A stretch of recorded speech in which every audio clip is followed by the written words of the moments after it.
So I am Kruti Patel. I am a CTO of a company called Shiva Rideshare. Anyone know Shiva? Awesome. You know, Shiva is a company which is only rideshare company for women only and children. So all the drivers are women and all the riders are either women or children. And Shiva is the only company in rideshare which has the permits to ride unaccompanied children also with a car seat.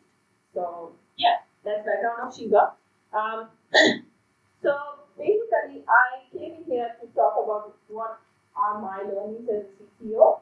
But you can ask me any questions. I get asked a lot of random questions like, how did you become a CTO? Like, I was initially an Android developer. I started developing. I have lost the count of years, but it's not that many.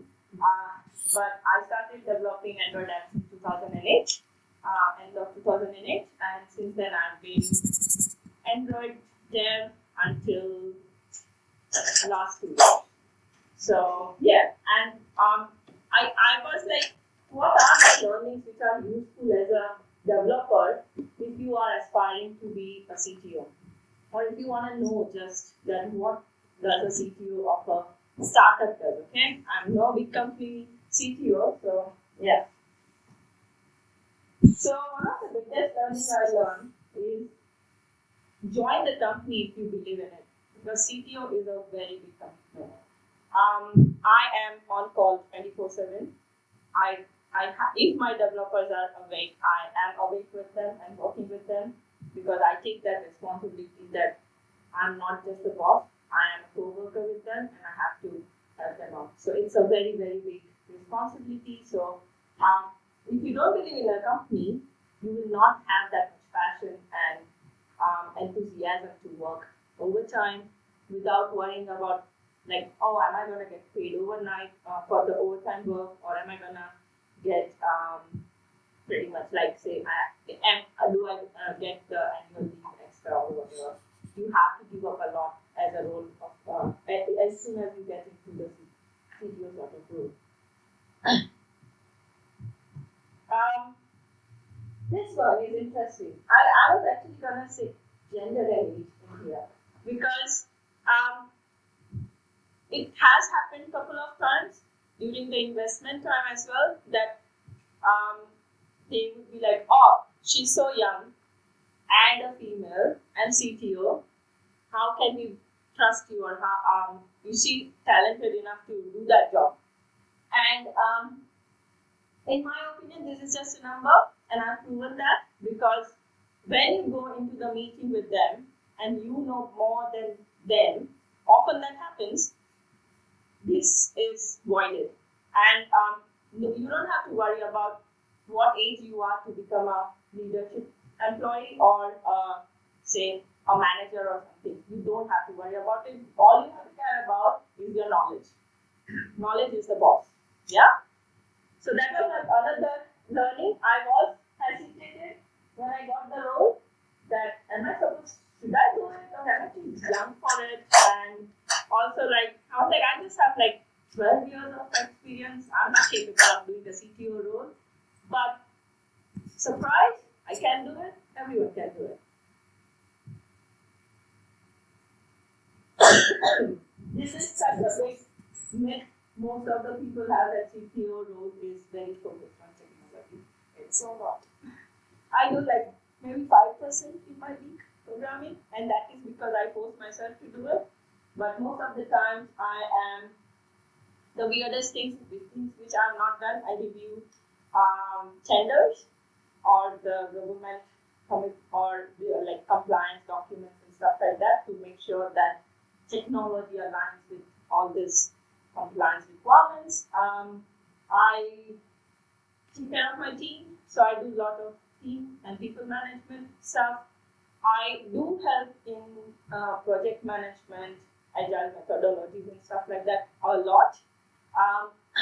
One of the biggest and most challenging part of this role is creating a roadmap and envisioning that when which things are going to be delivered which is valuable for business.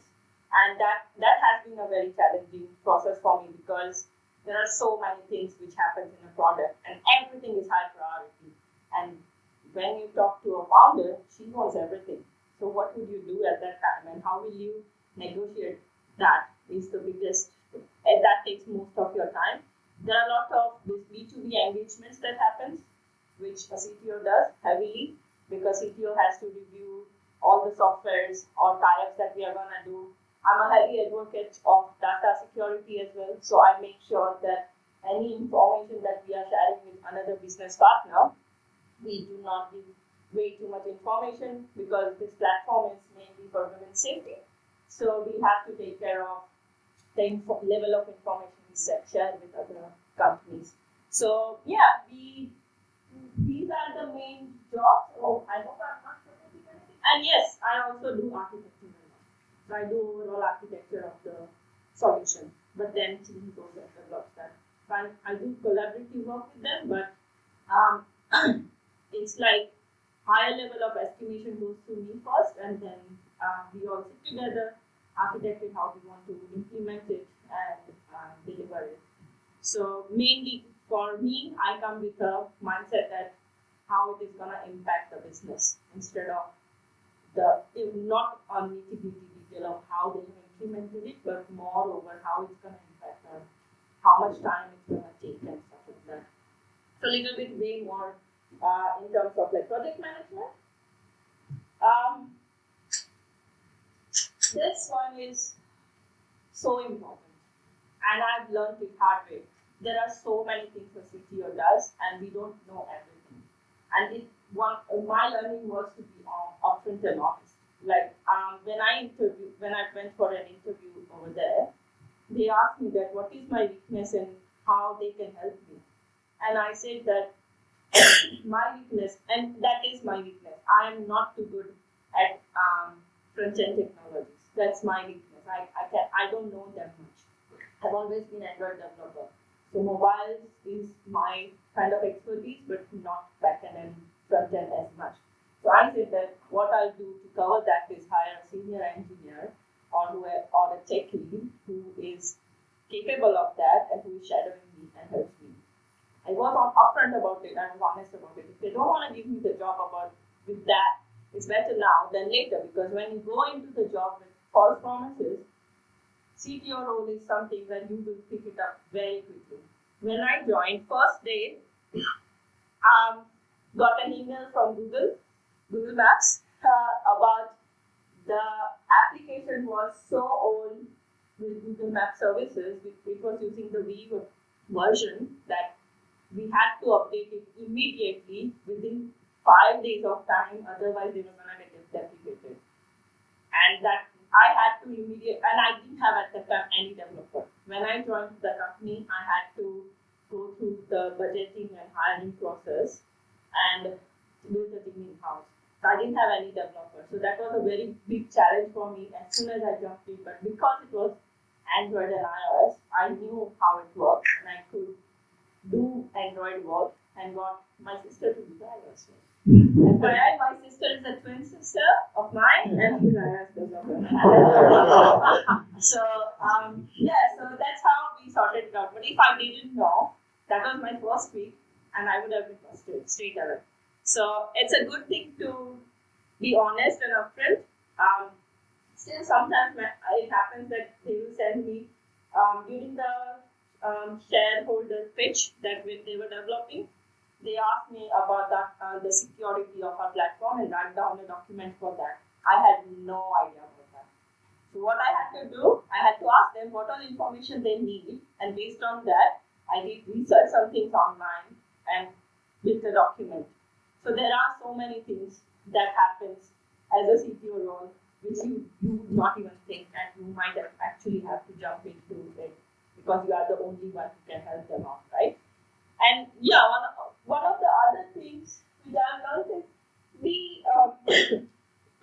be open about it and ask questions.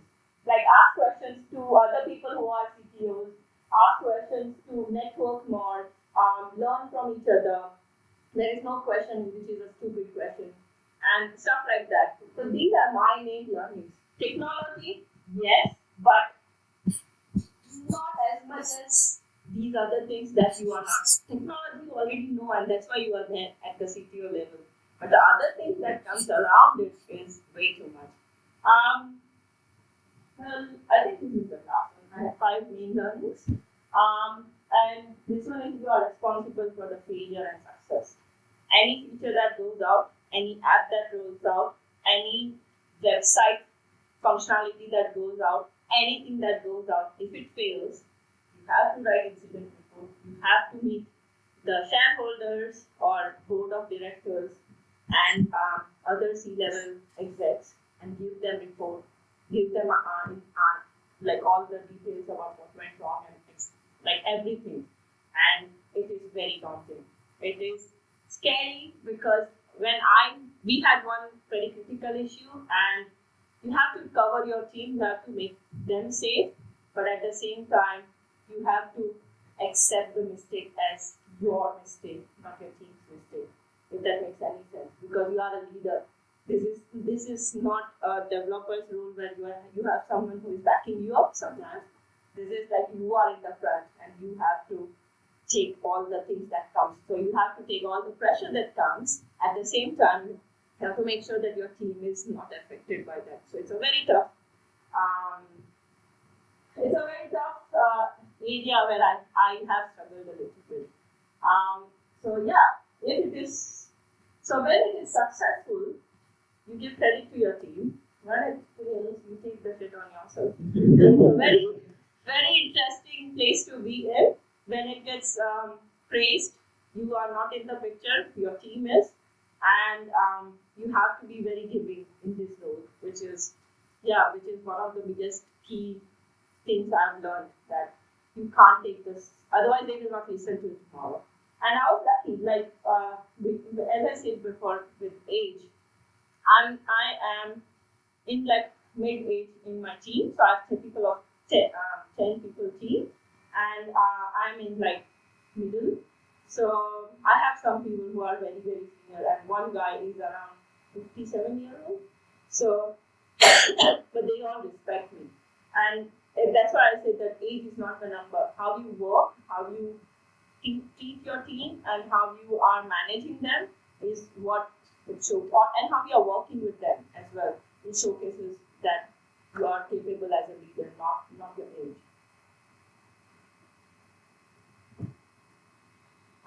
This question I get asked a lot, so I thought I'd get it in.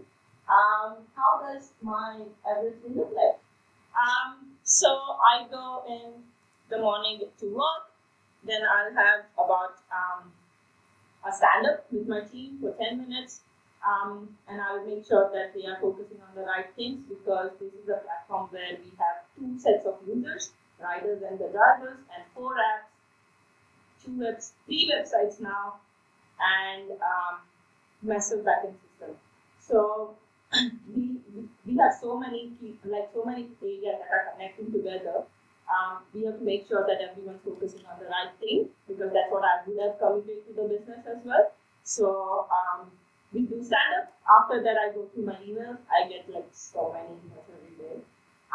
Some of them I just ignore because I can't be bothered with them right now. So I get emails, and then I have most of the times I set up my meetings with business to business or any sales calls or anything after my 11 o'clock time, because then I am ready for 11 to 3 o'clock. So that's where I generally have all the meetings, recruiters meetings as well. All recruiters want talking with you, FYI.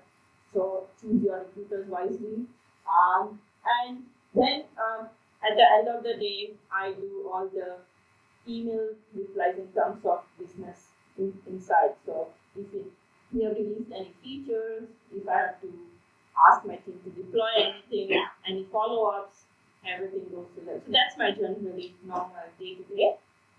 If I'm not reviewing, if I'm not meeting business B2B people, then I will be focusing on more compliance side of the business, or looking into checks sometimes. So yeah, that's what I do. And in that time as well, I have to squeeze in road mapping and hiring and architecting solutions and everything. So yeah, that's all. It goes very fast. But then I'm on 24 hours call, so I get call and I have to be on time. So yeah, that's how my day looks like. I think that's it.